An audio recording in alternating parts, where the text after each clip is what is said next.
بسم اللہ الرحمن الرحیم۔ اللہ رب العزت جل وعلا کا کرم ہے، اس کا فضل ہے، اس کا احسان ہے کہ اللہ تعالیٰ نے ہمیں دین اسلام عطا فرمایا، اور دین اسلام ایک ایسا مذہب ہے کہ جو مکمل ضابطۂ حیات ہے۔ زندگی گزارنے کے سارے اصول اور ضوابط ہمارے مذہب میں موجود ہیں، اور اللہ تعالیٰ نے کوئی ایسا شعبہ نہیں ہے کہ جہاں پہ ہمیں تنہا چھوڑا ہو، یا ہمیں تسلی نہ ملی ہو، یا ہمیں تشفی والا جواب نہ ملا ہو۔ اللہ تعالیٰ نے ہم مسلمانوں پہ بڑا کرم فرمایا ہے کہ ہمیں بالکل مکمل دین اسلام عطا فرمایا، مکمل ضابطۂ حیات ہمیں عطا فرمایا، اور دنیا میں رہنے کے لیے جو جو چیزوں کی ریکوائرمنٹس ہوتی ہے، اور ان ریکوائرمنٹس کو، ان ضروریات کو اللہ تعالیٰ نے ہمارے لیے مہیا فرمایا، اور حضور علیہ الصلوۃ والسلام کو ہمارے درمیان مبعوث فرمایا، اور بہترین تعلیمات ہمیں حضور کے واسطے سے عطا فرمائی۔ حضور علیہ الصلوۃ والسلام نے ہر شعبے میں ہماری رہنمائی فرمائی ہے، اور یہاں تک کہ کھانے کے جو معاملات ہیں اس میں بھی حضور نے ہماری مدد فرمائی۔ اور حضور علیہ الصلوۃ والسلام کی بڑی پیاری حدیث ہے۔ حضور علیہ الصلوۃ والسلام کے صحابہ فرماتے ہیں کہ ایک دفعہ ہم بیٹھ کر حضور کے ساتھ کھانا تناول کر رہے تھے، اور صحابہ خود فرماتے ہیں کہ ہم اس وقت تک کھانا شروع نہیں کرتے تھے جب تک حضور علیہ الصلوۃ والسلام کھانا شروع نہیں کرتے تھے۔ تو حضور کے ساتھ حضور کے صحابہ موجود تھے، کھانا بھی سامنے رکھا ہوا تھا۔ ایک لڑکی جو تھی وہ اچانک بھاگتی ہوئی آئی، اور اس نے کھانے میں سے کچھ لینا چاہا تو اس کے ہاتھ کو پکڑ لیا گیا۔ اسی طرح تھوڑی دیر بعد ایک اعرابی جو تھا وہ بھاگتا ہوا آیا، اور وہ ایسے آ رہا تھا بھاگتا ہوا کہ جیسے کوئی اس کا پیچھا کر رہا ہو۔ تو وہ جیسے ہی آیا تو اس نے بھی جو کھانا رکھا ہوا تھا اس کھانے میں اس نے ہاتھ مارا اپنا، اور کھانے میں سے کچھ لینا چاہا تو حضور نے اس کے ہاتھ کو پکڑ لیا، اور پھر حضور نے بعد میں فرمایا کہ شیطان ان دونوں کے واسطے سے اس کھانے میں شامل ہونا چاہتا تھا۔ اور حضور علیہ الصلوۃ والسلام کی ایک حدیث ہے، حضور نے فرمایا کہ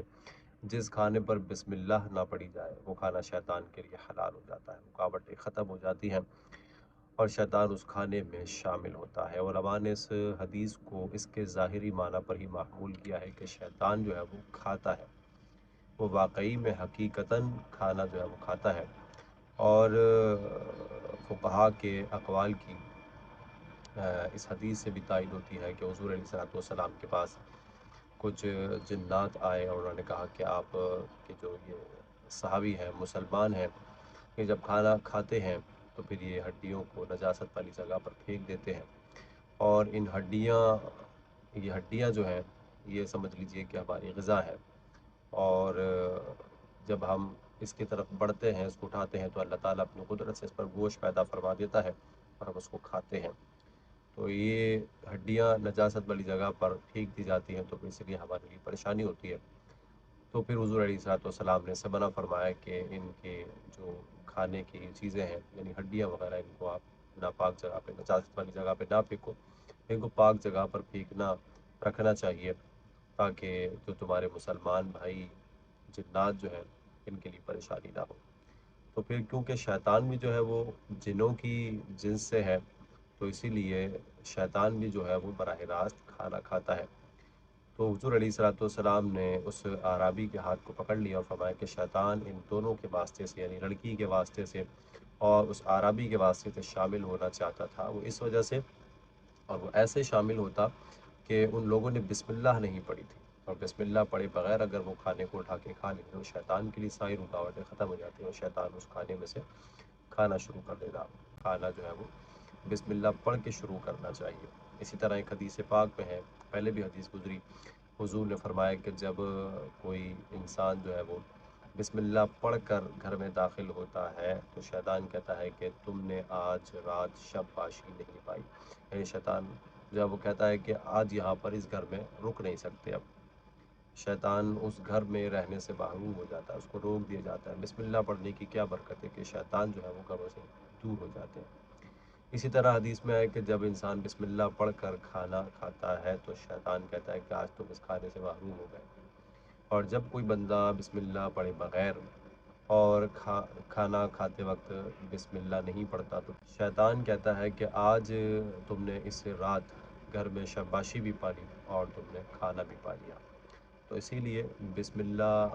پڑھ کر کھانا شروع کرنا چاہیے، اور گھر میں داخل ہونے سے پہلے بھی بسم اللہ پڑھنی چاہیے۔ اس کا طریقہ علماء نے یہ لکھا کہ گھر میں داخل ہونے سے پہلے بندہ بسم اللہ پڑھے اور سیدھا پاؤں پہ گھر میں رکھے، اور پھر اگر کوئی گھر میں موجود ہو تو اس کو سلام کیا جائے، اور اگر کوئی موجود نہ ہو تو پھر السلام علیکہ ایھا النبی ورحمۃ اللہ وبرکاتہ اس طرح کہہ لینا چاہیے۔ تو اگر چاہتے ہیں کہ گھر میں امن اور سکون قائم رہے، چین قائم رہے، گھر کی پریشانیاں دور ہو جائیں، گھر میں جھگڑے نہ ہو، فتنہ نہ ہو، فساد نہ ہو، دلوں میں آپس میں محبت رہے، برائیاں دلوں میں پیدا نہ ہو، تو پھر چاہیے کہ ان چیزوں کو ملحوظ رکھیں، ان کا لحاظ کریں، ان چیزوں کو اپنے عمل میں لائیں۔ بسم اللہ پڑھ کے گھر میں داخل ہونا چاہیے، بسم اللہ پڑھ کے گھر میں داخل ہونا چاہیے، بسم اللہ پڑھ کے کھانا کھانا شروع کرنا چاہیے۔ اسی طرح حدیث میں ہے، حضور نے فرمایا کہ تم میں سے جب کوئی کھائے تو سیدھے ہاتھ سے کھائے، اور پیے تو سیدھے ہاتھ سے پیے۔ تو پینا بھی سیدھے ہاتھ سے چاہیے۔ اکثر ایسا ہوتا ہے کہ شیطان جو ہے وہ جلدی جلدی اندر سے ایک سمجھ لیں وسوسے ڈال رہا ہوتا ہے اور اکسا رہا ہوتا ہے کہ جلدی جلدی سے کام کیا جائے، تو بندہ جلدی جلدی میں پھر بسم اللہ کو بھی چھوڑ دیتا ہے، سیدھے ہاتھ کا بھی لحاظ نہیں کرتا۔ اکثر لوگ آپ کو دکھیں گے کھڑے ہو کر پانی پی رہے ہوتے ہیں۔ تو اسی لیے سنت یہ کہ بیٹھ کے پانی پیا جائے، 3 سانسوں میں پانی پیا جائے، بسم اللہ پڑھ کے پانی پیا جائے، تاکہ شیطان ان چیزوں سے محروم ہو جائے۔ اس کو کمزور کرنا ہے اور وہ ہمارا دشمن ہے۔ تو بسم اللہ پڑھنا مستحب کام ہے، سنت ہے، اور یہ بہت اچھی بات ہے، اس سے اپنے آپ کو دور نہیں کرنا چاہیے۔ اور علماء نے لکھا کہ جب بسم اللہ پڑھیں تو بلند آواز سے پڑھیں، تاکہ اگر جو آس پاس لوگ بیٹھے ہوئے ہیں جو کھانا کھا رہے ہیں ان تک بھی آواز پہنچے اور وہ بھی بسم اللہ پڑھ لیں۔ اور بسم اللہ کے اتنے فوائد ہیں کہ شیطان ان سے دور بھاگ جاتا ہے، تو پھر بسم اللہ کو ہرگز چھوڑنا نہیں چاہیے۔ اسی طرح علماء نے اور بھی لکھا کہ بسم اللہ پڑھنا اگر کوئی بھول جائے تو اس کے لیے حکم یہ ہے کہ وہ پھر درمیان میں بسم اللہ اولہ و آخرہ یہ پڑھ لے۔ کہ جنبی اور حائض جو ہیں، یعنی جنبی کہتے ہیں بے غسل شخص کو، اور حائضہ کہتے ہیں ایسی خواتین کو کہ جن کے ایام حیض جاری ہوتے ہیں، جن کے جو مخصوص ایام ہوتے ہیں وہ جاری ہوتے ہیں، تو ان کو حائضہ کہتے ہیں۔ تو جنبی بھی اس کو پڑھ سکتا ہے، اور اس کو جو حائضہ خواتین ہیں وہ بھی اس کو پڑھ سکتی ہیں، تو دونوں کے لیے مستحب کام ہے اور یہ اچھی بات ہے، اس کو چھوڑنا نہیں چاہیے، کیونکہ ہم اللہ کے بندے ہیں تو ہم ہر کام پہ ہی اپنے رب کا ذکر کرنا چاہیے۔ اسی لیے حدیث میں ہے کہ ہر وہ ذیشان کام جو بغیر بسم اللہ کے شروع کیا جائے وہ ابتر رہ جاتا ہے، وہ ختم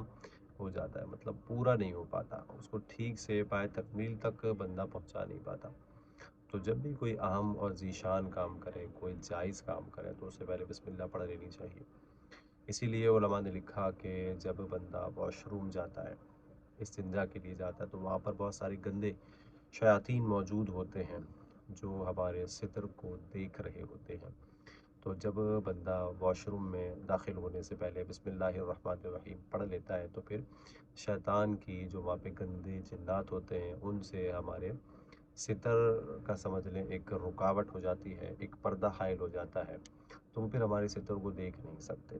ورنہ اگر بغیر بسم اللہ کے بندہ اس طرح واش روم میں جاتا ہے تو پھر جو گندے شیاطین ہوتے ہیں، جنات ہوتے ہیں، پھر وہ تنگ کرتے ہیں، طرح طرح کے گندے گندے وسوسے آتے ہیں، اور پھر وہ ہمارے ستر کو بھی دیکھ رہے ہوتے ہیں۔ تو اسی لیے چاہیے کہ اس چیز کا اہتمام کیا جائے۔ بسم اللہ کی بہت برکات ہیں اور اس کو بالکل بھی نہیں چھوڑنا چاہیے۔ تو کوئی بھی اہم اور ذیشان کام کریں، کوئی جائز کام کریں، تو اس سے پہلے بسم اللہ کو پڑھ لینا چاہیے تاکہ اس کی برکات آپ کو حاصل ہو۔ حضور علیہ الصلوۃ والسلام نے پینے کے بارے میں بھی مسلمانوں کے لیے رہنمائی فرمائی کہ کھڑے ہو کر مشک سے منہ لگا کر پانی پینے میں نقصان ہے، کہ اس میں ہو سکتا ہے کہ کوئی کیڑا ہو، کوئی موذی جانور ہو، کوئی چھوٹا سا کوئی موذی جانور ہو اس میں، تو وہ پھر نقصان دے سکتا ہے اور بندہ کا پیٹ خراب ہو سکتا ہے، بیماریاں ہو سکتی ہیں، تو اسی لیے اس سے بچنا چاہیے۔ منہ لگا کر پانی پینا یہ مشک سے منع ہے۔ اسی طرح دوسری وجہ یہ ہے کہ پہلے کے دور میں چونکہ اس طرح مشقیں ہوا کرتی تھی، آج کے دور میں تو نہیں ہے، تو اس میں مسئلہ یہ ہے کہ اگر کوئی آس پاس ہے اور اس کو بھی پانی پینا ہے تو پھر اسے کراہت ہو سکتا ہے کہ پینے والے کے منہ سے اسمیل آ رہی ہو، بدبو آ رہی ہو، اور پھر دوسرا بندہ جو ہے پھر اسے نہ پی پائے، تو ہو سکتا ہے اس کو پیاس لگ رہی ہو شدید، اور بندہ اسی کراہت کی وجہ سے اس مشک سے منہ لگا کر پانی نہ پی سکے، تو اسی لیے مشک سے منہ لگا کر پانی پینے سے حضور نے منع فرمایا کہ اس طرح منہ لگا کے پانی نہ پیا جائے۔ جیسے آج کے دور میں اگر آپ دیکھیں تو ہمارے یہاں بوتلیں ہوتی ہیں، تو اس طرح بوتلوں سے منہ لگا کے پانی پینے سے بھی کراہت ہوگی، یہ مقروء تنزیہی ہوگا کہ اچھی بات نہیں ہے کہ لوگ جو ہیں جب مہمان وغیرہ آتے ہیں یا کوئی دوست وغیرہ آتے ہیں اس طرح، تو بعض لوگ جو ہوتے ہیں وہ اس سے ذرا کراہت محسوس کرتے ہیں، اور منہ لگا کے اگر وہاں پہ دیکھ لیا جاتا ہے کسی کو پانی پیتے ہوئے، تو پھر پانی جو ہے وہ لوگ وہاں کا نہیں پیتے، ان کے گلاسوں کو بھی استعمال نہیں کرتے۔ اگر گندگی وغیرہ میں گلاس وغیرہ پڑے ہوئے یا ایسی زمین پر گلاس گرے ہوئے ہوں تو پھر لوگ اس طرح پانی پینا جو ہے وہ اچھا نہیں سمجھتے، اور ان کے یہاں پانی وغیرہ کھانا وغیرہ بھی استعمال نہیں کرتے، اسی لیے اس سے بچنا چاہیے، اور منہ لگا کر پانی پینے سے بچنا چاہیے۔ تو یہ حضور کی تعلیمات ہیں، اور اس سے ہمیں جو جس چیز سے حضور نے منع فرمایا اس سے ہمیں بچنا چاہیے۔